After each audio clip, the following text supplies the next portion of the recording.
놀라지 마세요. 이제부터 들려드릴 이야기는 헌신적이라 믿었던 며느리가 어떻게 제 아들의 등골을 빼먹었는지, 그리고 이 늙은 어미가 어떻게 그 뻔뻔한 가면을 벗겨냈는지에 대한 기록입니다. 그날의 햇살은 유난히도 따가웠습니다. 마치 하늘이 제게 정신 똑바로 차리라고 채찍질을 하는 것만 같았죠. 건설 현장 특유의 메마른 흙먼지가 눈을 찌르는 듯했고 윙윙거리는 기계 소음이 고막을 찢을 듯이 귓가를 때려댔으니까요. 저는 쿵쾅거리는 심장을 간신히 부여잡고 컨테이너 박스 뒤편 그 좁은 그늘에 몸을 숨기고 있었습니다. 점심시간을 알리는 사이렌 소리가 현장을 울렸을 때 제 주름진 손에는 이미 식은 땀이 흥건하게 배어나오고 있었죠. 인부들이 하나둘 모여들어 흙먼지 묻은 목장갑을 벗고 자리를 잡는 모습이 눈에 들어오더군요. 저는 그 수많은 사람들 중에서도 유독 어깨가 축 처진 한 남자를 눈으로 쫓을 수밖에 없었습니다. 바로 제 아들 대식이었으니까요. 뿌연 먼지 구덩이 속에서 아들은 낡아 빠진 양은 도시락을 주섬주섬 꺼내 들었습니다. 그 모습이 어찌나 처량해 보이던지 당장이라도 달려가 그 좁은 등을 안아주고 싶은 마음뿐이었죠. 하지만 저는 입술을 꽉 깨물며 터져나오는 탄식을 참아냈습니다. 오늘이야말로 모든 추악한 진실이 밝혀지는 날이어야 했으니까요. 저 멀리 에어컨 실외기가 요란하게 돌아가는 현장 사무실 창문 너머로 소장의 모습이 보였습니다. 며느리 수연이가 아침에 보낸 그 고급스러운 보온 도시락 가방을 책상 위에 올려두고 있는 게 아니겠어요. 기대에 찬 표정으로 뚜껑을 여는 그 순간 제게는 세상의 시간이 멈춘 것만 같았죠. 소장이 뚜껑을 열자마자 얼굴이 일그러지는 게 보였습니다. 마치 썩은 시궁창 냄새라도 맡은 사람처럼 코를 틀어막더군요. 저는 속으로 쾌재를 불렀습니다. 그 안에는 제가 며느리 몰래 정성껏 준비한 선물이 들어 있었으니까요. 며칠 묵어 쉰내 나는 김치 쪼가리와 말라비틀어진 분홍 소시지, 그리고 곰팡이가 슬쩍 핀 식은 밥이 그를 반겼을 겁니다. 소장이 도시락을 뒤집어 엎자 바닥으로 툭 떨어진 쪽지 한 장, 제가 떨리는 손으로 꾹꾹 눌러 쓴 그 쪽지를 그가 집어들었죠. 내 놈한테는 이것도 아까우니 내 아들 밥 뺏어 먹으니 맛있냐는 저주가 적힌 쪽지였습니다. 소장의 얼굴이 불그락 푸르락해지더니 이내 목에 핏대가 서더군요. 사무실 밖까지 들릴 정도로 고함을 치며 전화기를 집어들었습니다. 아마 제 며느리 수연이에게 전화를 걸어 화풀이를 하는 모양이었죠. 욕설이 난무하는 그 상황을 지켜보며 저는 천천히 고개를 돌려 아들을 바라봤습니다. 아들은 멍한 표정으로 자신의 도시락을 내려다보고 있었죠. 뚜껑을 연 아들의 눈동자가 지진이라도 난 듯 심하게 흔들리고 있더군요. 그럴 만도 했죠. 그 안에는 윤기가 좌르르 흐르는 장어구이와 육전, 그리고 각종 나물이 가득 담겨 있었으니까요. 아들이 도시락 밑에서 쪽지를 꺼내 읽는 모습을 보았습니다.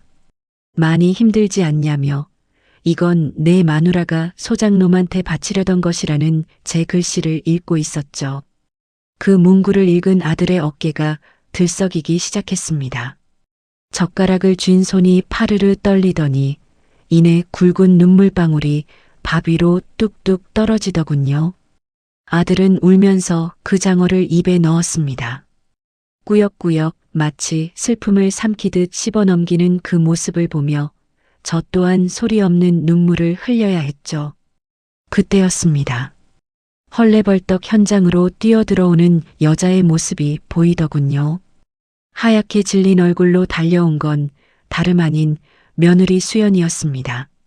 소장은 기다렸다는 듯 뛰쳐나와 수연이의 뺨을 거칠게 후려갈겼습니다. 바닥에 나뒹구는 며느리와 악을 쓰는 소장, 그리고 그 광경을 멍하니 바라보는 아들과 인부지. 저는 그 아수라장 속으로 천천히 걸어 들어갔죠. 제 손에는 부정한 기운을 씻어낼 굵은 소금 한 줌이 꽉 쥐어져 있었습니다. 제 어처구니 없는 이야기 속으로 들어가 보시죠. 가슴이 답답하시더라도 끝까지 들어봐 주시길 바랍니다. 이건 단순한 복수극이 아니라 무너진 내 아들의 존엄을 되찾기 위한 엄마의 처절한 전쟁이었으니까요. 며느리 수연이가 우리 집 문턱을 처음 넘었던 건 정확히 3년 전 벚꽃이 흐드러지게 피던 봄날이었습니다. 40이 넘도록 제 짝을 찾지 못해 이 늙은 어미의 속을 새까맣게 태우던 아들 대식이가 드디어 여자를 데려왔을 때 저는 정말 세상을 다 얻은 기분이었죠. 수연이는 참으로 조신하고 알뜰해 보였습니다. 요즘 젊은 사람들처럼 화려한 치장보다는 수수한 옷차림을 즐겼고 말수도 적어 마치 양반집 규수 같았죠. 늦깎이 장가인 만큼 아들도 수연이를 끔찍이 아꼈고 저 또한 늦게 들어온 며느리가 그저 고맙고 예쁘기만 했습니다. 저는 젊어서부터 관절염을 앓아 거동이 편치 않았습니다. 날이 굳으면 무릎이 쑤셔 방 밖으로 나가는 것조차 힘들었으니까요. 그런 저를 대신해 며느리는 군말 없이 집안 살림을 도맡아 했습니다. 새벽 4시 반이면 어김없이 부엌불이 켜지는 소리가 들려오곤 했죠. 규칙적인 도마질 소리, 보글보글 찌개 끓는 소리, 고소한 기름 냄새가 방문 틈으로 스며들 때면 저는 잠결에도 미소를 짓곤 했습니다. 요즘 세상에 남편 아침밥 챙겨주는 여자가 어디 흔하던가요? 우리 며느리는 정말 하늘이 내린 복덩어리라고 조상님이 도우신 거라고 철석같이 믿었죠. 아들은 건설 현장 반장으로 일했습니다. 새벽에 나가 밤늦게 들어오는 고된 일상이었지만 결혼 후에는 얼굴에 웃음꽃이 피더군요. 출근길마다 며느리는 보온 도시락 가방을 아들 손에 들려주며 현관까지 배웅을 했습니다. 오늘도 조심해서 다녀오라며 밥은 꼭 챙겨 먹으라고 당부하는 그 상냥한 목소리를 들으며 저는 방문 틈으로 흐뭇하게 그들을 지켜보곤 했죠.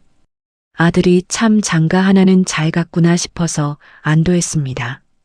하지만 그 평화가 껍데기에 불과했다는 걸 깨닫는 데는 그리 오랜 시간이 걸리지 않았습니다. 결혼하고 반년쯤 지났을까요?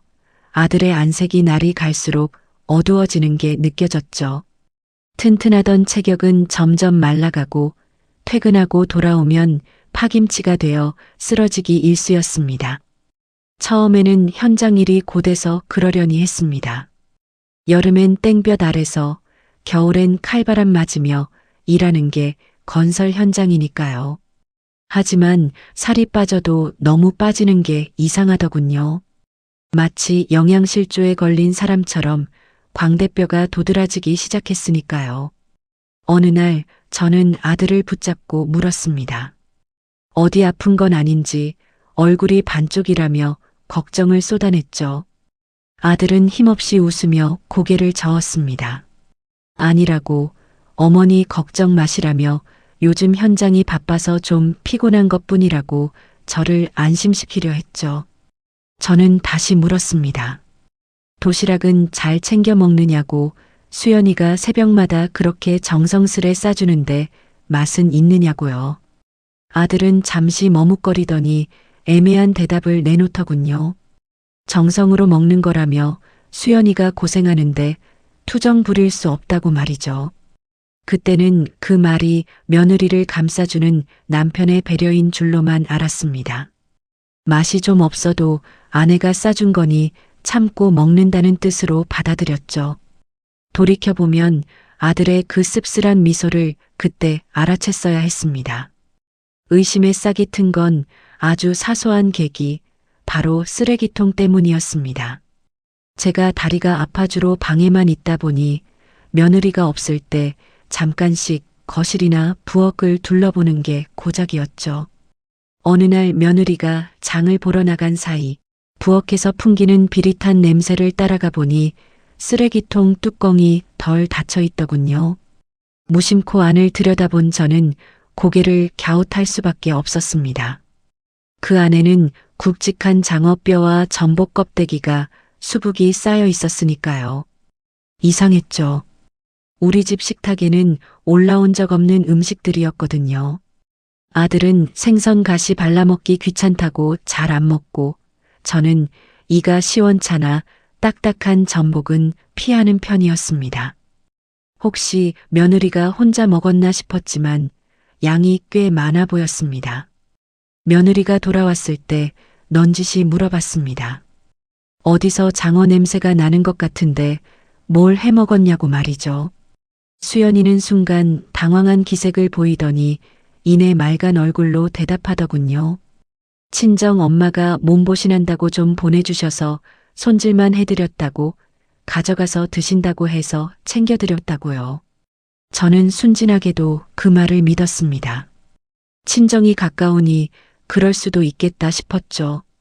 며느리가 효녀라서 그렇구나 하고 넘겨짚었던 제 자신이 원망스럽기만 합니다. 하지만 며칠 뒤 이번에는 최고급 한우 갈비뼈가 쓰레기통에서 나왔습니다. 우리 집 형편의 한우 갈비라니 명절 때나 구경할 법한 귀한 음식이었죠. 이번에도 며느리는 친정 조카가 놀러와서 좀 구워줬다며 태연하게 둘러대더군요. 의심은 들었지만 며느리를 믿고 싶은 마음이 더 컸기에 그냥 넘겼습니다. 설마 며느리가 우리 몰래 딴 주머니를 차거나 혼자만 호의호식한다고는 상상조차 할 수 없었으니까요. 결정적인 단서는 엉뚱한 곳에서 터져나왔습니다. 동네에서 야쿠르트를 배달하는 김 여사가 집에 들러 차 한 잔을 마시던 날이었죠. 김 여사는 저와 10년 넘게 알고 지낸 터라 남의 집 사정에도 훤한 사람이었습니다. 이런저런 수다를 떨다가 김 여사가 조심스럽게 며느리 살림 솜씨가 참 알뜰한 것 같다며 운을 떼더군요. 저는 칭찬인 줄 알고 맞장구를 쳤습니다. 그럼 새벽부터 일어나서 도시락 싸는 거 보면 내가 다 미안할 지경이라고 우리 며느리 같은 사람 없다고 자랑을 늘어놓았죠. 그러자 김 여사가 고개를 갸웃거리며 묘한 표정을 지었습니다. 그런데 좀 이상한 게 있다며 며느리가 아침마다 도시락 가방을 2개씩 들고 나가는 것 같다고 하더군요. 저는 깜짝 놀라 되물었죠. 2개라니? 우리 대식이는 분명 하나만 가져가는데 무슨 소리냐고요. 김 여사는 목소리를 낮추며 속삭였습니다. 하나는 아들 차에 실어주고 다른 하나는 쇼핑백에 넣어서 골목 어귀에 오는 퀵서비스 오토바이한테 주더라며 매일 아침마다 그런다고 말이죠. 머릿속이 하얘지는 기분이었습니다. 퀵서비스라니요. 매일 아침 남편 출근길에 다른 도시락을 어딘가로 보낸다는 게 상식적으로 이해가 되지 않았습니다. 친정에 보내는 거라면 굳이 비싼 퀵서비스까지 쓸 이유가 없을 뿐더러 매일같이 보낸다는 건 더욱 말이 안 되는 일이었죠. 김 여사가 돌아가고 난 뒤 저는 방에 홀로 앉아 심장이 쿵쿵 뛰는 소리를 들어야만 했습니다. 벽시계 초침 소리가 마치 시한폭탄의 카운트다운처럼 제 신경을 긁어대더군요. 그날 밤은 한숨도 잘 수 없었습니다. 옆방에서 며느리가 자고 있을 텐데 그 착해 보이던 얼굴 뒤에 무슨 꿍꿍이가 숨겨져 있는지 알 수가 없어 두려웠죠. 아들은 고된 노동에 지쳐 코를 골며 자고 있었지만 저는 뜬 눈으로 밤을 지새우며 결심했습니다. 내일 아침 직접 2눈으로 확인해야겠다고요. 다리가 끊어지게 아파도 이 의문을 풀지 않고서는 견딜 수가 없었으니까요. 다음 날 새벽 저는 방문을 살짝 열어두고 숨죽여 기다렸습니다. 4시 반 어김없이 며느리가 일어나는 소리가 들렸죠. 부엌에서 달그락거리는 소리와 함께 기름 냄새가 풍겨왔습니다. 평소 같으면 우리 며느리 고생하네 했을 그 냄새가 그날따라 왜 그리 역하게만 느껴지던지요. 1시간쯤 지났을까 며느리가 현관을 나서는 소리가 들렸습니다.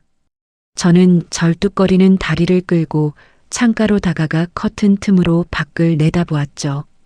새벽 공기가 차가웠지만 제 등줄기에 흐르는 식은땀은 더 차가웠습니다. 김 여사의 말은 사실이었습니다. 가로등 불빛 아래 며느리의 양손에는 가방이 들려 있었는데 하나는 낡고 작은 청가방이었고 다른 하나는 번쩍거리는 새보온 가방이었죠.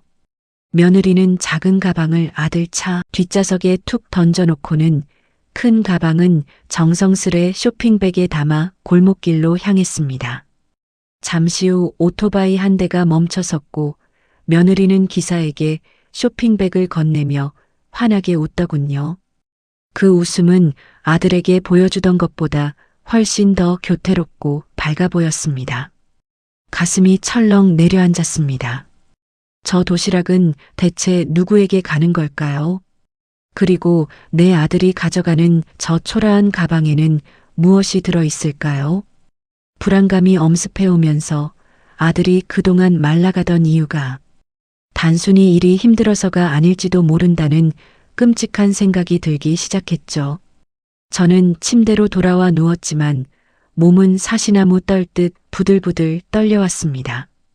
이 기만적인 평화 속에 끔찍한 진실이 도사리고 있다는 직감이 제 온몸을 휘감았기 때문이었죠. 그날 아침의 목격 이후 저는 더 이상 며느리를 예전과 같은 눈으로 볼 수 없었습니다. 수연이가 생글생글 웃으며 어머니 진지 드시라고 밥상을 차려와도 그 미소 뒤에 감춰진 시커먼 속내가 무엇일지 상상하느라 숟가락을 들 수가 없었죠. 밥알이 모래알처럼 씹히고 국물은 쓰디쓴 한약처럼 목구멍을 막히게 하더군요.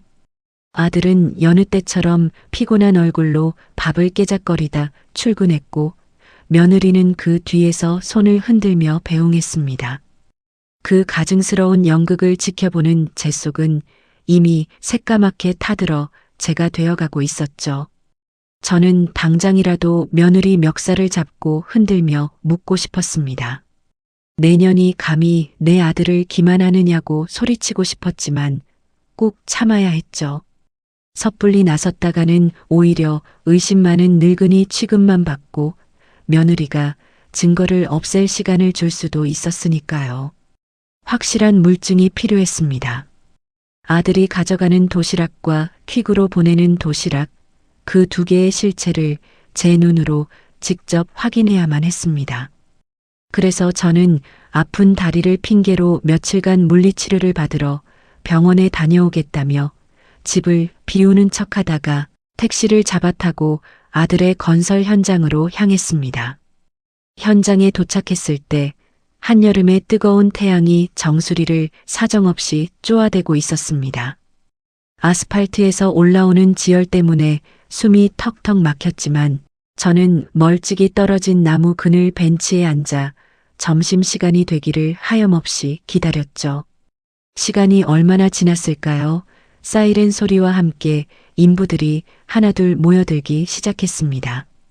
그리고 제 아들 대식이도 구석진 자리에 털썩 주저앉아 흙먼지 묻은 손을 대충 털고 도시락을 꺼내더군요. 아들이 낡은 도시락통 뚜껑을 여는 순간 저는 제 눈을 의심해야 했습니다. 거리가 꽤 있었지만 내용물이 너무나 빈약해 보였거든요. 제가 떨리는 손으로 줌 기능이 있는 휴대폰 카메라를 당겨서 보니 정말이지 기가 막힌 광경이 펼쳐져 있었습니다. 밥은 반 공기도 안 되어 보였고 반찬이라곤 말라비틀어진 멸치볶음 몇 마리에 샛노란 단무지, 그리고 며칠은 냉장고 구석에 처박혀 있었던 듯한 쭈글쭈글한 분홍 소시지 2-어 개가 전부였죠. 국물도 없이 그 뻑뻑한 밥을 목이 메어가며 억지로 넘기는 아들의 모습을 보자 억장이 무너져 내리는 것 같았습니다. 옆에 앉은 동료가 안쓰러웠는지 자기 반찬을 좀 나눠주려 하자 아들은 괜찮다며 황급히 손사래를 치더군요. 자존심 때문에 거절하는 그 마음을 알기에 더 가슴이 아프고 미어졌습니다. 그때였습니다. 현장 사무실의 투명한 유리창 너머로 한 남자의 모습이 제 시야에 들어왔습니다. 바로 현장 소장이었죠. 그는 에어컨 바람이 쌩쌩 나오는 시원한 사무실 책상에 앉아 며느리가 아침에 퀵으로 보냈던 그 고급스러운 보온 도시락을 여유롭게 펼쳐놓고 있었습니다. 뚜껑이 열리자 김이 모락모락 나는 두툼한 장어구이가 보였고 갖가지 나물과 과일까지 임금님 수라상 부럽지 않은 진수성찬이 차려져 있더군요. 소장은 젓가락으로 장어 꼬리를 집어 입에 쏙 넣으며 아주 만족스러운 듯 고개를 끄덕거렸습니다. 제 아들은 땡볕 아래서 흙먼지를 마시며 쉰내나는 소시지를 씹고 있는데 저놈은 시원한 사무실에서 내 며느리가 보낸 보양식을 즐기고 있다니. 피가 거꾸로 솟는다는 게 이런 기분일까요? 저는 당장이라도 사무실로 뛰쳐들어가 밥상을 엎어버리고 싶었지만 허벅지를 꼬집으며 간신히 이성을 붙잡았습니다. 지금 난동을 부리면 아들이 현장에서 곤란해질 수도 있고 며느리가 발뺌할 구실을 줄 수도 있었으니까요. 저는 부들부들 떨리는 손으로 그 장면을 사진과 동영상으로 남겼습니다. 증거를 모으는 제 손은 분노로 차갑게 식어 있었지만 가슴속에서는 뜨거운 불길이 일렁이고 있었죠. 집으로 돌아오는 길, 택시 뒷좌석에 몸을 묻고 저는 소리 없이 울었습니다. 배신감에 치가 떨렸지만 한편으론 아들이 너무 불쌍해서 견딜 수가 없었죠. 그 착한 놈이 마누라 힘들까봐 맛없는 밥도 투정 한 번 안 하고 먹었다는 사실이 제 가슴을 후벼 팠습니다. 집에 도착하니 며느리는 거실 소파에 누워 텔레비전을 보며 낄낄거리고 있더군요. 저를 보자 화들짝 놀라 일어나며 어머니 일찍 오셨네요? 하고 알랑방귀를 뀌는데 그 얼굴에 침이라도 뱉고 싶은 심정이었습니다. 저는 몸이 안 좋다며 핑계를 대고 방으로 들어와 문을 걸어 잠갔죠. 그날 밤 저는 김 여사를 다시 불렀습니다. 혼자서는 감당하기 힘든 비밀이었기에 믿을 만한 우군이 절실했거든요. 제가 낮에 찍어온 사진과 동영상을 보여주자 김 여사는 입을 다물지 못했습니다. 세상에 천벌 받으려니라며 어떻게 지 서방을 굶기고 딴 놈한테 저런 걸 바치냐고 김 여사는 저보다 더 길길이 날뛰었죠. 그러면서 결정적인 정보를 하나 더 알려주더군요. 형님, 내가 오지랖 같아서 말 안 하려 했는데 저번에 형님 며느리가 통화하는 걸 들었다며 자기야라고 부르는데 아들 목소리는 절대 아니더라고 말이죠. 이제 모든 퍼즐이 맞춰졌습니다. 며느리는 현장 소장과 불륜 관계였고 그 대가로 아들의 노동력을 착취하고 있었던 겁니다. 아들이 뼈 빠지게 벌어온 돈으로 장을 봐서 내연남을 먹여 살리고 있었던 거죠. 저는 확인 사살을 위해 며느리의 휴대폰을 확인하고 싶어졌습니다. 마침 며느리가 샤워를 하러 들어간 사이 거실 테이블 위에 덩그러니 놓인 그녀의 휴대폰이 눈에 들어왔죠. 심장이 터질 것 같았지만 지금이 아니면 기회가 없다는 생각에 손을 뻗었습니다. 패턴을 몰라 조마조마했는데 다행히 잠겨있지 않았습니다. 떨리는 손으로 문자함을 열자 왕자님이라는 저장명이 보이더군요. 내용을 읽어 내려가던 저는 현기증을 느껴야 했습니다. 오늘 도시락 죽여주더라. 장어 먹고 힘쓸게.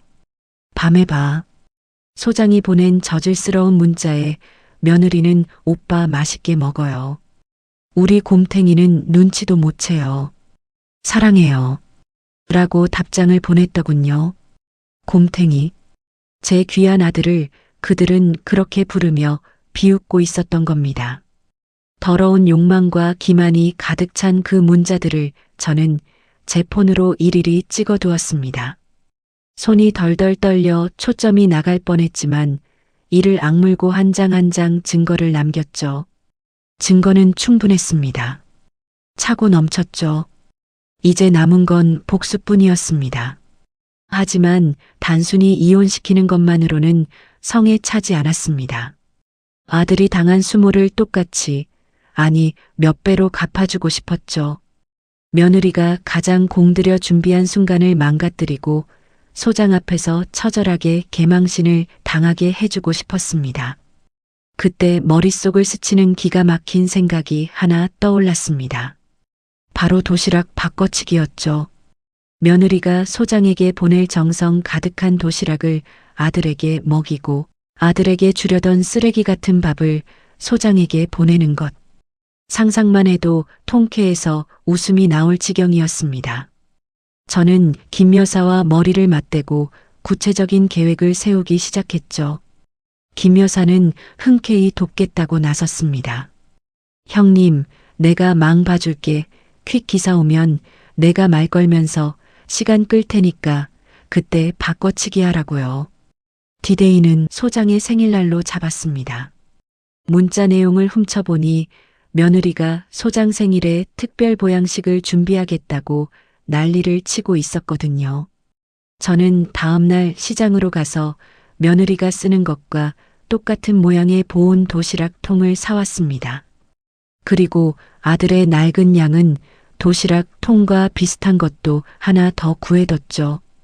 겉모양은 완벽하게 똑같지만 그 안에 담길 내용물은 천지 차이가 날. 운명의 날을 위해 저는 차근차근 아주 치밀하게 준비를 마쳤습니다. 소장 생일 전날 며느리는 장을 어마어마하게 봐왔습니다. 살아서 꿈틀거리는 장어에 마블링이 선명한 최고급 한우, 전복까지 부엌은 잔치집처럼 분주했죠. 며느리가 콧노래를 흥얼거리며 요리하는 소리가 제 귀에는 악마의 주문처럼 들렸습니다. 밤늦게까지 이어진 요리가 끝나고 며느리가 잠자리에 든 새벽 3시, 집안이 쥐 죽은 듯 고요해졌을 때 저는 조용히 방문을 열고 나왔습니다. 부엌 냉장고에는 다음날 아침에 쌀 음식들이 잘 손질되어 용기에 담겨 있더군요. 저는 미리 준비해둔 썩은 김치와 곰팡이 핀 밥, 말라비틀어진 소시지를 꺼냈습니다. 며느리가 소장을 위해 준비할 화려한 도시락통에 이 쓰레기들을 채워 넣을 생각을 하니 벌써부터 가슴이 뛰고 손에 땀이 찼죠. 하지만 아직은 때가 아니었습니다. 며느리가 새벽에 일어나 최종적으로 도시락을 싸서 포장하는 그 순간 찰나의 틈을 노려야 했으니까요. 다시는 아들이 굶주린 배를 움켜쥐고 일하게 두지 않을 겁니다. 내 아들이 흘린 눈물만큼, 아니 그보다 더 많은 피눈물을 저 연놈들이 흘리게 해줄 작정이었죠. 어둠 속에서 저는 며느리가 잠든 방문을 노려보며 차가운 미소를 지었습니다. 어디 한번 실컷 정성을 다해보거라. 그 정성이 누구 입으로 들어가는지 똑똑히 보여줄 테니까. 폭풍전야의 고요함 속에서 제 복수의 칼날은 이미 서슬퍼렇게 벼려져 있었습니다. 드디어 운명의 날이 밝았습니다. 새벽 공기는 아직 차가웠지만 제 몸은 긴장으로 뜨겁게 달아올라 있었죠. 평소보다 일찍 눈을 뜬 며느리는 새벽 4시부터 부엌에서 부산을 떨기 시작했습니다. 고소한 기름 냄새와 달짝지근한 양념 냄새가 온 집안에 진동을 하더군요. 저는 자는 척하며 이불 속에서 귀를 쫑긋 세우고 그 모든 소리를 듣고 있었습니다. 달그락거리는 그 소리가 마치 전쟁터로 향하는 북소리처럼 제 심장을 두드렸죠. 살짝 문틈으로 내다보니 며느리는 식탁 위에 2개의 도시락을 펼쳐놓고 있었습니다. 소장에게 보낼 고급 보온 도시락에는 정성스럽게 구운 장어구이를 층층이 쌓고 갓 부쳐낸 육전의 잡채, 과일까지 빈틈없이 채워 넣더군요. 그리고 쪽지까지 써서 예쁜 리본으로 묶는 걸 보았습니다. 반면 아들에게 줄 찌그러진 양은 도시락에는 어제 먹다 남은 멸치볶음 몇 개와 냉장고 구석에 처박혀 있던 햄 조각을 대충 던져 넣고는 밥을 꾹꾹 눌러 담았습니다. 그 차별을 눈앞에서 목격하니 피가 거꾸로 솟는 것 같았죠. 기회는 며느리가 씻으러 욕실로 들어간 그 15분 사이에 찾아왔습니다. 샤워기 물소리가 들리자마자 저는 잽싸게 부엌으로 튀어나갔죠. 다리의 통증 따위는 느껴지지도 않았습니다. 식탁 위에 놓인 두 도시락의 뚜껑을 열고 저는 준비해둔 비장의 무기를 꺼냈습니다. 제가 미리 싸둔 쓰레기 도시락의 내용물을 며느리가 소장에게 주려던 보온통에 쏟아붓다시피 옮겨 담았죠. 쉰내나는 김치 국물이 살짝 흘렀지만 닦을 새도 없이 며느리의 사랑 고백 쪽지를 빼내고 제가 쓴 저주의 쪽지를 그 밑에 깔았습니다. 내 놈한테는 이것도 아깝다. 내 아들 밥 뺏어 먹으니 맛있냐. 그리고 소장을 위해 준비된 그 호화로운 장어와 육전은 아들의 양은 도시락으로 고스란히 옮겨졌습니다. 장어꼬리가 통 밖으로 튀어나오려 해서 꾹꾹 눌러 담아야 했죠. 그 위에 제가 밤새 눈물로 쓴 편지를 살포시 얹었습니다. 아들아, 많이 힘들지. 이거 내 마누라가 소장놈한테 바치려던 거다. 억지로라도 먹고 힘내서 이혼해라. 손이 떨려서 글씨가 삐뚤빼뚤했지만 제 진심만은 꾹꾹 눌러 담았습니다. 모든 작업은 5분 만에 끝났습니다. 저는 아무 일도 없었다는 듯 방으로 돌아와 이불을 뒤집었었죠. 잠시 후 씻고 나온 며느리는 아무 의심 없이 도시락 뚜껑을 닫고 포장을 마무리했습니다. 겉모양은 완벽하게 며느리가 준비한 그대로였으니까요. 수연이는 콧노래를 부르며 퀵 기사에게 쇼핑백을 건넸고 아들에게는 양은 도시락 가방을 들려 출근시켰습니다. 현관문이 닫히는 소리를 듣고서야 저는 긴 숨을 토해냈죠. 이제 주사위는 던져졌습니다. 오전 11시 저는 장롱 깊숙이 넣어두었던 한복을 꺼내 곱게 차려입었습니다. 택시를 잡아타고 아들의 현장으로 향했죠. 며느리에게는 병원에 간다고 둘러댔습니다. 현장에 도착하니 마침 점심시간 사이렌이 울리기 직전이었습니다. 흙먼지 날리는 컨테이너 박스 뒤에 숨어 저는 떨리는 가슴을 진정시키며 그 순간을 기다렸죠. 태양은 뜨거웠지만 제 마음은 그보다 더 뜨겁게 타오르고 있었습니다. 그리고 마침내 앞에서 말씀드린 그 통쾌하고도 슬픈 장면이 펼쳐졌습니다. 아들이 도시락을 열고 눈물을 흘리며 장어를 먹는 모습, 소장이 썩은 도시락을 받고 길길이 날뛰는 모습, 그 모든 과정을 지켜보며 저는 슬픔과 희열이 뒤섞인 묘한 감정에 휩싸였죠. 며느리 수연이가 사색이 되어 달려왔을 때 저는 더 이상 숨어있지 않고 당당하게 그들 앞에 모습을 드러냈습니다. 어머니? 하며 수연이는 저를 보고 귀신이라도 본 듯 뒷걸음질 치더군요. 소장은 씩씩거리며 저에게 삿대질을 해댔습니다. 이 할망구는 뭐냐며 당신이 이 짓을 꾸민 거냐고 고래고래 소리를 질렀죠. 저는 소장의 손가락을 매섭게 쳐내며 소리쳤습니다. 그래, 내가 그랬다. 내 아들 등골 빼먹고 그 돈으로 내 놈 배 채우는 꼴더는 못 봐주겠어서 내가 바꿨다고요. 왜 쉰내나는 김치 맛이 어떠냐? 그게 바로 내 놈 인격이라고 일갈했죠. 현장 분위기는 순식간에 얼어붙었습니다. 모여든 인부들이 수군거리기 시작했죠. 강 반장 마누라가 바람난 거냐며 소장이랑 그렇고 그런 사이였냐고 세상에 남편 밥은 개밥을 주고 내 연남한테는 장어를 줬다는 말이 돌기 시작했습니다. 수치심에 얼굴이 벌개진 소장은 며느리에게 화풀이를 했습니다. 너 일 처리를 어떻게 하는 거냐며 시어머니가 알게 하냐고 재수없게 하며 수연이를 밀쳐 넘어뜨렸죠. 사랑한다며 왕자님이라 부르던 남자의 본색이 드러나는 순간이었습니다. 쓰러진 수연이는 저를 붙잡고 매달렸습니다. 어머니 오해라며 아니라고 발뺌을 하더군요. 끝까지 거짓말을 하는 그 뻔뻔함에 치가 떨렸습니다.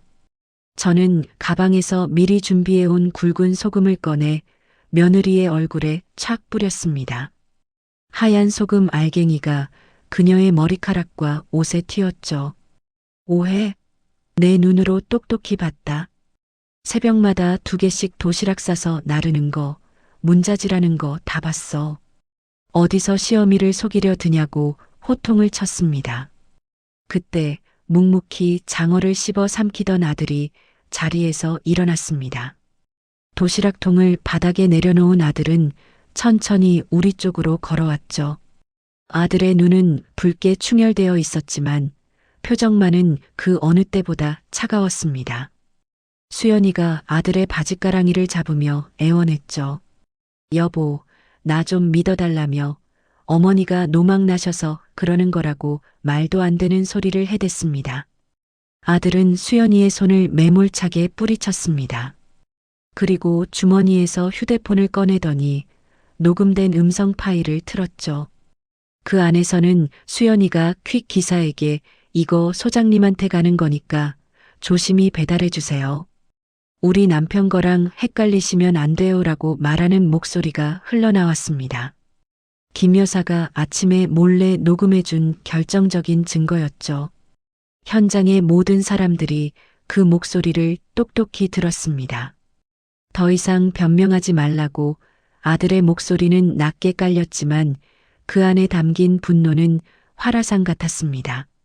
당신이 나한테 준 건 밥이 아니라 모욕이었고 저 자식한테 준 건 내 피와 땀이었다고 말이죠. 아들은 소장을 노려보며 말했습니다. 소장님, 그 장어 맛있게 드셨냐고. 제 아내가 제 돈으로 사서 바친 거니 밥값은 하셔야지 않겠냐고 회사 감사팀에 다 보고할 거라고 선언했죠. 소장은 꼬리를 내리고 도망치듯 사무실로 들어가 버렸습니다. 현장에는 흙먼지 바람만 휑하니 불었죠. 바닥에 주저앉아 우는 며느리를 뒤로하고 아들은 제 손을 꼭 잡았습니다. 엄마 가요. 더러운 꼴 더 볼 거 없어요. 투박하고 거친 아들의 손바닥이 제 손을 감싸 쥐었을 때 저는 그제야 참았던 눈물을 터뜨렸습니다. 우리는 서로를 의지하며 그 지옥 같은 현장을 빠져나왔습니다. 뒤에서 들려오는 며느리의 통곡 소리는 더 이상 우리의 발길을 잡지 못했죠. 택시를 타고 집으로 돌아오는 길, 아들은 제 어깨에 머리를 기대고 소리 죽여 울었습니다. 엄마 미안하다고, 내가 못나서 엄마까지 이런 꼴 당하게 했다며 흐느꼈죠. 저는 아들의 머리를 쓰다듬으며 말했습니다. 아니다, 대식아. 내가 잘못한 거 하나도 없다. 똥 밟았다 생각하고 털어내자. 엄마가 있잖냐. 창밖으로 보이는 세상은 여전히 분주하게 돌아가고 있었지만 우리 모자의 시간은 이제 막 긴 터널을 빠져나와 새로운 빛을 향해 나아가고 있었습니다. 그날의 눈물은 슬픔이 아니라 새로운 시작을 위한 맹세의 눈물이었으니까요. 집으로 돌아온 후의 정막은 그 어떤 소음보다도 무거웠습니다. 현관문을 열고 들어선 우리 모자는 한동안 아무 말도 할 수 없었죠. 며느리, 아니, 이제는 남이 될 수연이의 흔적이 곳곳에 남아있는 집안, 풍경이 아들의 가슴을 후벼 파는 듯 했습니다. 소파 위에는 수연이가 덮던 담요가 널브러져 있었고, 식탁 위에는 아침에 도시락을 싸다 흘린 참깨가 그대로 남아있었으니까요. 아들은 털썩 소파에 주저앉아 두 손으로 얼굴을 감싸 쥐었습니다. 그 넓은 등이 들썩이는 걸 보며 저는 부엌으로 들어가 따뜻한 꿀물 한 잔을 탔죠. 마셔라, 속 좀 진정시켜야지 하며 떨리는 손으로 찻잔을 건네자 아들은 붉어진 눈으로 저를 올려다보더군요. 엄마, 저 진짜 바보 같았죠? 하며 자책하는 아들의 목소리가 가늘게 떨렸습니다. 마누라가 딴 놈한테 도시락 싸다 바치는 줄도 모르고 맛없어도 참고 먹은 제가 진짜 등신 같다며 괴로워했죠. 제 가슴이 미어지는 것 같았습니다.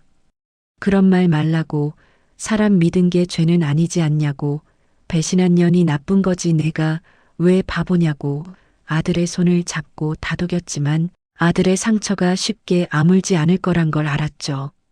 그날 밤 수연이는 집에 들어오지 않았습니다. 아마 소장에게 맞은 얼굴로 갈 곳이 없어 친정으로 갔거나 모텔방을 전전했겠죠. 다음 날부터 아들은 출근도 하지 않고 방에 틀어박혀 있었습니다. 밥도 먹지 않고 술만 찾는 아들을 보며 저는 억지로라도 죽을 쑤어 먹여야 했죠. 대시가 내가 무너지면 저것들이 더 좋아한다. 보란 듯이 잘 살아야지 않겠냐며 잔소리를 하면 아들은 겨우 몇 숟가락 뜨는 신용을 했습니다. 사흘 뒤 수연이가 나타났습니다. 초췌한 몰골에 퉁퉁 부은 눈, 뺨에는 시퍼런 멍 자국이 선명했죠. 현관문을 열고 들어오자마자 그녀는 거실 바닥에 무릎을 꿇었습니다. 여보, 어머니, 제가 죽을 죄를 지었다며 한 번만 용서해 달라고 빌더군요. 그 가증스러운 눈물을 보니 동정심보다는 구역질이 치밀어 올랐습니다. 아들은 방에서 나오지도 않았죠. 제가 앞을 막아서며 차갑게 말했습니다. 용서? 내 아들 굶기고 딴 놈 배불린 년한테 줄 용서는 없다. 당장 나가라고 소리쳤죠. 수연이는 제 바지가랑이를 붙잡고 늘어졌습니다. 어머니, 저 갈 데 없어요. 소장님한테도 버림받고 친정에서도 쫓겨났어요. 제발이요. 그제야 알게 되었죠. 소장은 이미 꼬리 자르기를 시전했고 이용 가치가 없어진 수연이는 헌신짝처럼 버려졌다는 것을요. 그녀가 매달리는 건 사랑이나 후회가 아니라 당장의 생존 본능 때문이라는 게 더 혐오스러웠습니다. 그때 방문이 열리고 아들이 나왔습니다. 며칠 새 수염이 덥수룩하게 자란 아들은 수연이를 쳐다보지도 않고 현관 옆에 짐 가방을 던졌습니다. 내 옷이랑 짐 다 싸놨으니 이거 들고 나가라며 다신 내 눈앞에 띄지 말라고 싸늘하게 말했죠. 수연이가 아들에게 기어가 매달렸습니다.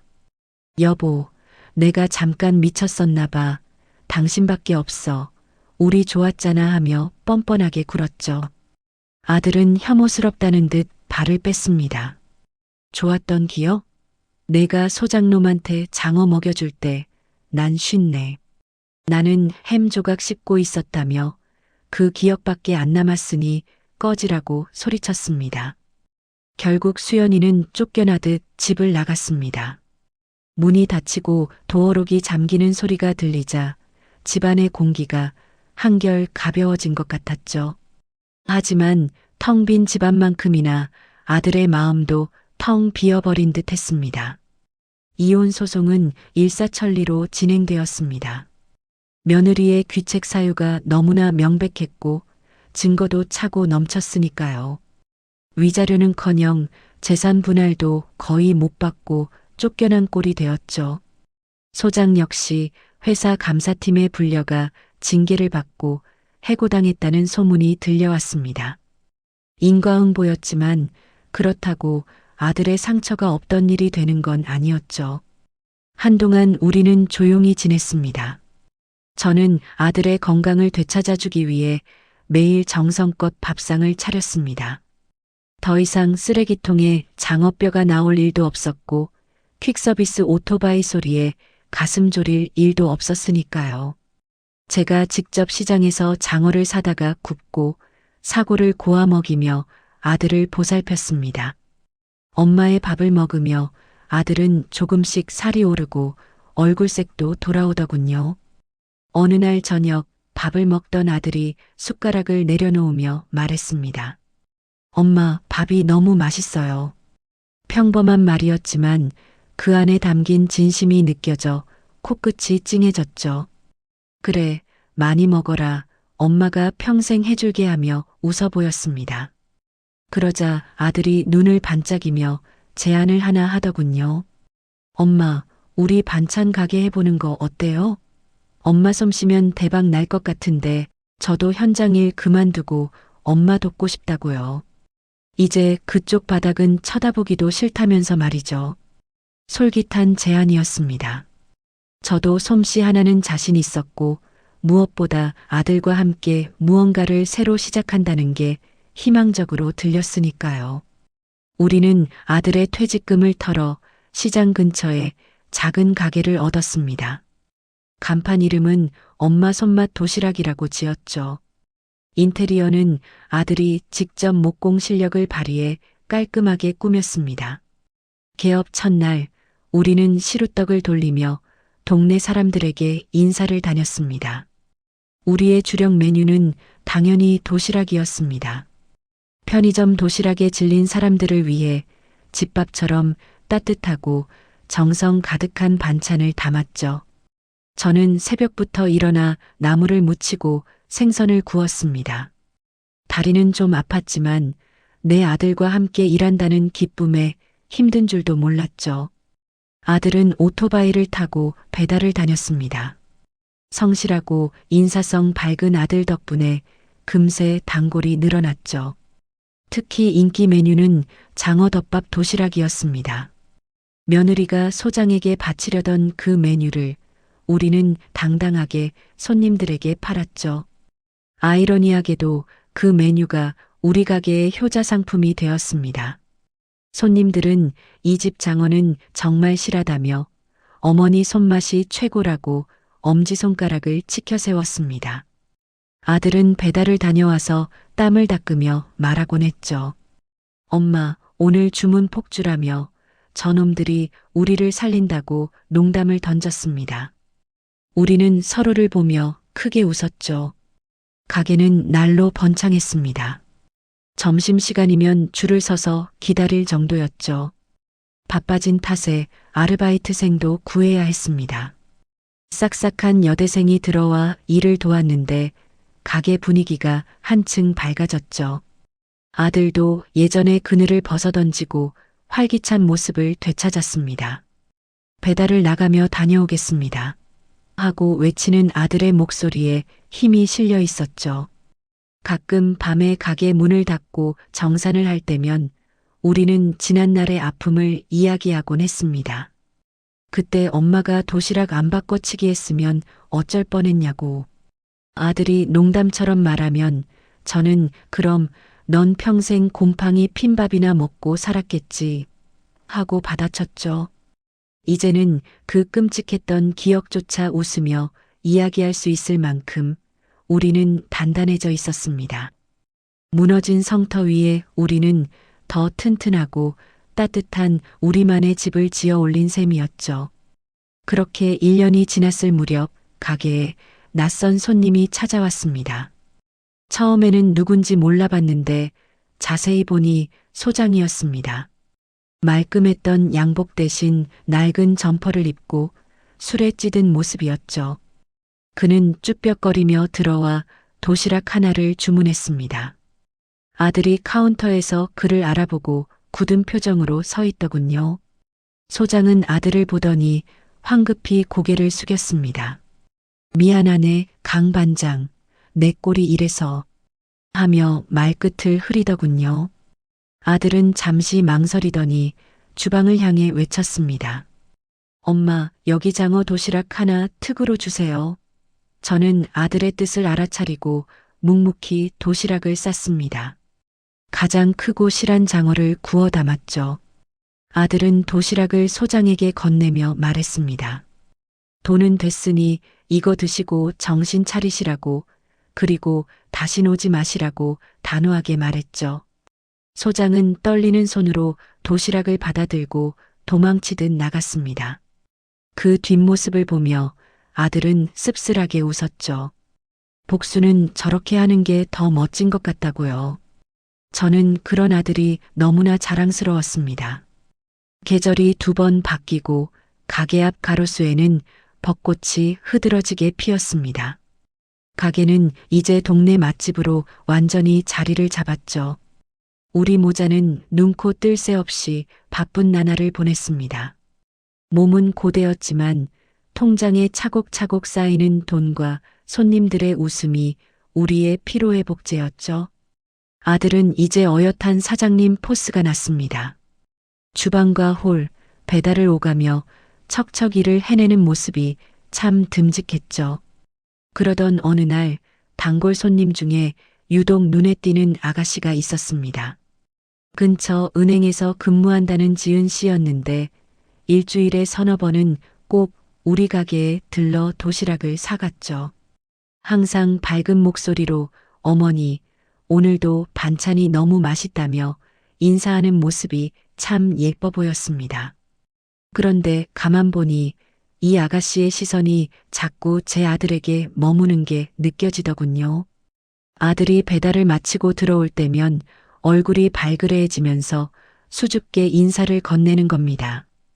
아들도 싫지 않은 눈치였습니다. 지은 씨가 오는 시간이면 굳이 안 해도 될 주방 정리를 하며 카운터 주변을 서성거렸죠. 저는 속으로 쾌재를 불렀습니다. 옳지, 둘이 뭔가 있구나 싶었죠. 저는 은근슬쩍 다리를 놓아주기로 했습니다. 지은 씨가 온 날 일부러 덤으로 반찬을 더 챙겨주며 아들에게 배달을 시켰죠. 대시가 이 아가씨 짐도 많은데 내가 좀 태워다 드려라. 아들은 못 이기는 척 헬멧을 챙겨 들고 나갔고 지은 씨는 수줍게 웃으며 아들의 오토바이 뒷자리에 올랐습니다. 그렇게 시작된 두 사람의 연애는 풋풋하고 조심스러웠습니다. 아들은 한 번의 상처가 있었기에 쉽게 마음을 열지 못할까 걱정했는데 지은 씨의 따뜻한 마음씨가 아들의 얼어붙은 마음을 녹인 것 같았죠. 지은 씨는 아들의 과거를 알고도 그건 오빠 잘못이 아니지 않냐며 앞으론 제가 맛있는 거 많이 해줄게요 라고 하며 안아주었다고 합니다. 그 말을 전해 듣고 저는 화장실에서 몰래 눈물을 훔쳤죠. 세상에는 수연이 같은 여자만 있는 게 아니라는 걸 신이 우리에게 알려주는 것만 같았습니다. 1년의 연애 끝에 아들과 지은 씨는 결혼을 약속했습니다. 거창한 예식 대신 가게 문을 하루 닫고 가까운 친지들만 모여 조촐하게 식을 올렸죠. 새 며느리 지은 씨는 예전 며느리와는 달랐습니다. 거칠애보다는 진심을 중요하게 생각했고 제 아픈 다리를 걱정해 주말이면 가게에 나와 일을 도왔습니다. 어머니 좀 쉬시라며 제가 설거지할게요 하고 고무장갑을 끼고 씩씩하게 그릇을 닦는 뒷모습을 보며 저는 비로소 가족이 완성되었다는 느낌을 받았습니다. 행복한 나날이 이어지던 어느 비 오는 날 저녁이었습니다. 마감을 준비하고 있는데 가게 문이 스르르 열리더군요. 우산도 없이 비를 쫄딱 맞은 여자가 서 있었습니다. 행색이 남루하고 낯빛이 어두워 처음엔 거린인 줄 알았죠. 그런데 그 여자가 고개를 드는 순간 저는 숨이 턱 막혔습니다. 바로 전 며느리 수연이었습니다. 3년 만에 보는 그녀는 몰라보게 늙어 있었습니다. 화려했던 예전 모습은 온데간데 없고 깊게 패인 주름과 거친 피부만이 그녀의 고단한 삶을 말해주고 있었죠. 수연이는 저와 아들 그리고 옆에서 행주질을 하던 새 며느리를 번갈아 보더니 고개를 푹 숙였습니다. 어머니 대식씨 하고 부르는 목소리는 기어 들어갈 듯 작았죠. 아들은 잠시 멈칫했지만 이내 평온한 표정을 되찾더군요. 옆에 있던 지은 씨가 무슨 상황인지 눈치채고 걱정스럽게 아들의 팔을 잡았습니다. 아들은 지은 씨의 손을 토닥여주며 수연이 앞으로 다가갔죠. 여긴 무슨 일이냐고 묻는 목소리는 차가웠지만 예전처럼 분노가 서려 있지는 않은 건조한 목소리였습니다. 수연이는 덜덜 떨며 입을 열었습니다. 지나가다가 가게가 보여서 그냥 너무 잘 사는 것 같아서 들어왔다고 횡설수설하더니 갑자기 울음을 터뜨렸습니다.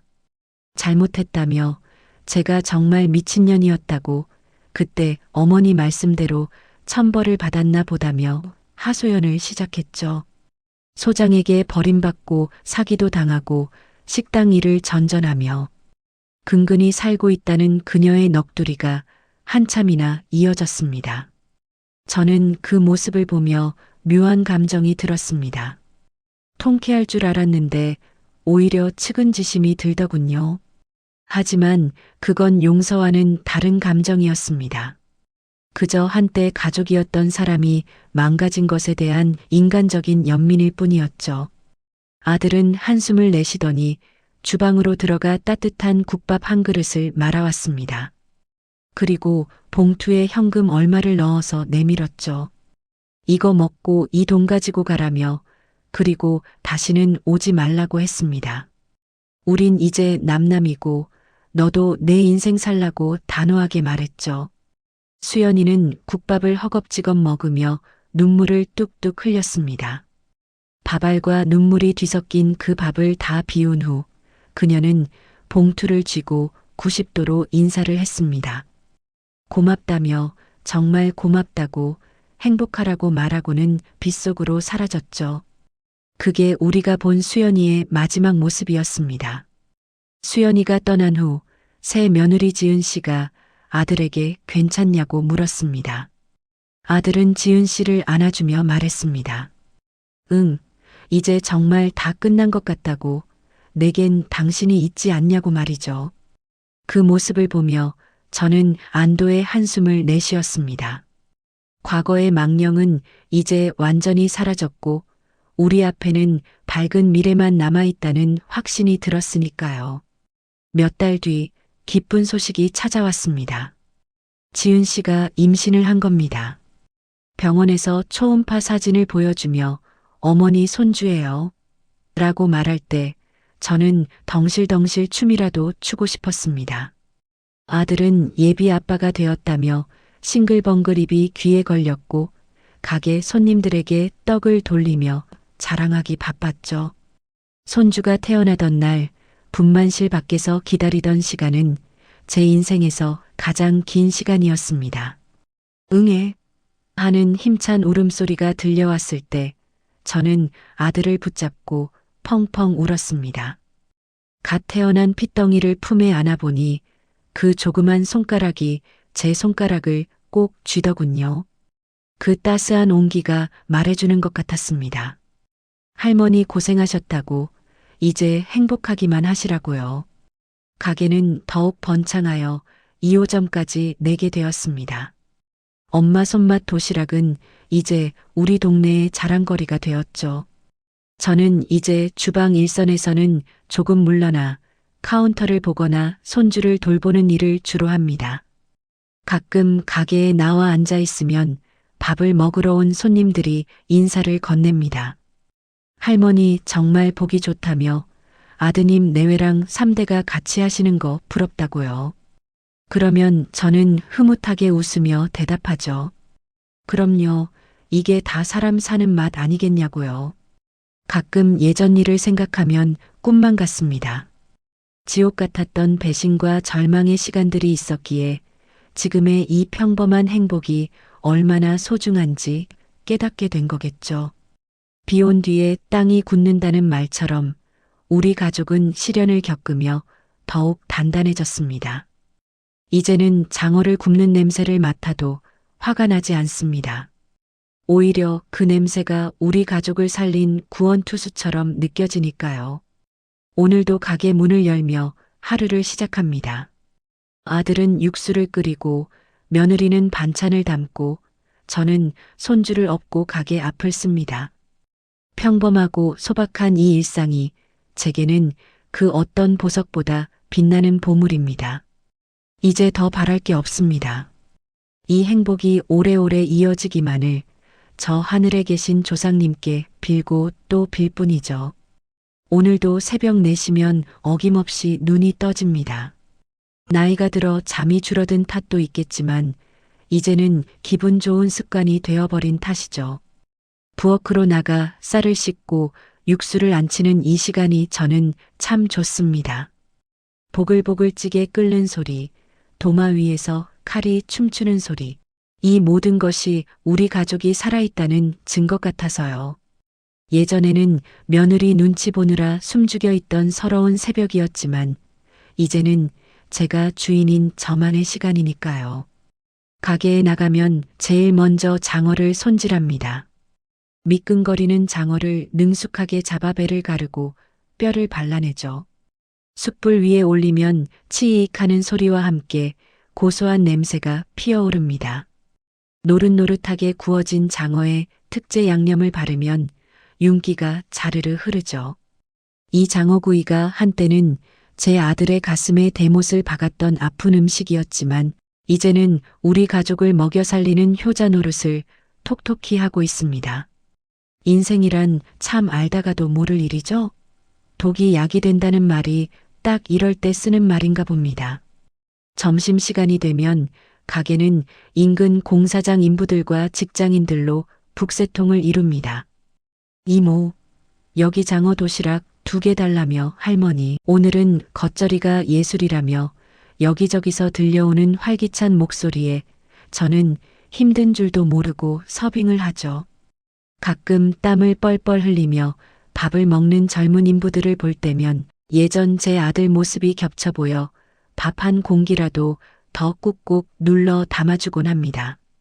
많이 먹으라고 젊은 사람들이 힘을 써야지 않냐고 챙겨주면 그들은 감사합니다. 어머니 하며 환하게 웃어 보이죠. 그 웃음이 제게는 보약과도 같습니다. 아들 내외는 이제 저보다 더 가게 일에 열심입니다. 며느리 지은이는 SNS라는 걸로 가게 홍보도 하고 신메뉴 개발에도 적극적이죠. 장어덮밥 말고도 사랑의 육전 도시락이니 뭐니 하며 예쁜 이름도 붙이고요. 젊은 사람들이라 그런지 감각이 남다르더군요. 아들은 그런 아내를 꿀 떨어지는 눈으로 바라보며 돕기 바쁩니다. 두 사람이 알콩달콩 일하는 모습을 보고 있으면 밥을 안 먹어도 배가 부르다는 옛말이 하나도 틀린 게 없다는 생각이 듭니다. 손주 녀석은 이제 걸음마를 떼고 아장아장 가게 안을 돌아다닙니다. 손님들에게 안녕하세요 하며 배꼽 인사를 하는 통의 가게의 마스코트가 되었죠. 제가 잠시 쉴 때면 쪼르르 달려와 제 무릎에 앉아 재롱을 피웁니다. 고사리 같은 손으로 제 주름진 뺨을 만지며 할미 이뻐해주는 손주의 한마디에 저는 세상을 다 가진 부자가 된 기분을 느낍니다. 이 아이가 자라서 어른이 될 때까지 제가 건강하게 곁을 지켜줄 수 있다면 얼마나 좋을까요? 가끔, 아주 가끔은 밤하늘을 보며 수연히 생각을 합니다. 미움도 원망도 이제는 세월 속에 희석되어 옅은 안개처럼 흩어졌지만 그래도 문득문득 궁금하긴 하더군요. 어디서 밥은 굶지 않고 다니는지, 개과천선에서 잘 살고 있는지 말입니다. 그 아이가 저지른 잘못은 용서받기 힘들지만 그래도 한때는 가족이라는 이름으로 묶였던 인연이니 부디 나쁜 길로만 빠지지 않았으면 하는 늙은이의 작은 바람이랄까요. 물론 다시 마주치고 싶은 마음은 추호도 없지만요. 도시락 바꿔치기를 했던 그날의 선택을 후회하냐고 묻는다면 저는 단호하게 아니오라고 말할 겁니다. 만약 그때 제가 참았다면 혹은 모른 척했다면 지금의 우리는 없었겠죠. 아들은 여전히 기만 속에서 말라갔을 테고 저는 속병으로 끙끙 앓다 화병으로 죽었을지도 모릅니다. 썩은 부위는 도려내야 새 살이 돋는 법입니다. 비록 그 과정이 고통스럽고 피를 봐야 했지만 그 덕분에 우리는 진짜 행복을 찾을 수 있었으니까요. 지금 힘든 시간을 보내고 계신 분들이 있다면 제 이야기가 작은 위로가 되었으면 좋겠습니다. 칠흑 같은 어둠 속에서도 반드시 아침은 오고 썩은 음식은 버리고 새 밥을 지으면 된다는 것을요. 인생은 도시락과 같아서 무엇을 담느냐에 따라 그 가치가 달라지는 법이니까요. 저는 남은 인생 동안 우리 가족이라는 도시락통에 사랑과 정성 그리고 웃음만을 꾹꾹 눌러 담으며 살아가려 합니다. 그게 바로 엄마의 손맛 아니겠습니까? 오늘 저녁 반찬은 뭘 할까 고민되네요. 아들이 좋아하는 김치찌개에 계란말이를 할까? 아니면 며느리가 좋아하는 잡채를 좀 해볼까? 이런 행복한 고민을 할 수 있다는 것 자체가 축복이겠죠. 여러분의 오늘 저녁 밥상에도 따뜻한 온기가 가득하기를 바랍니다. 제 긴 이야기 들어주셔서 정말 고맙습니다. 이 얘기를 다 하고 나니 마음이 조금 가벼워졌습니다. 여러분도 혹시 이렇게 달라진 나를 느껴본 적 있나요? 댓글로 들려주세요. 그 이야기를 듣는 것만으로도 기쁠 것 같습니다. 구독과 좋아요, 그 정성에 미리 감사드립니다.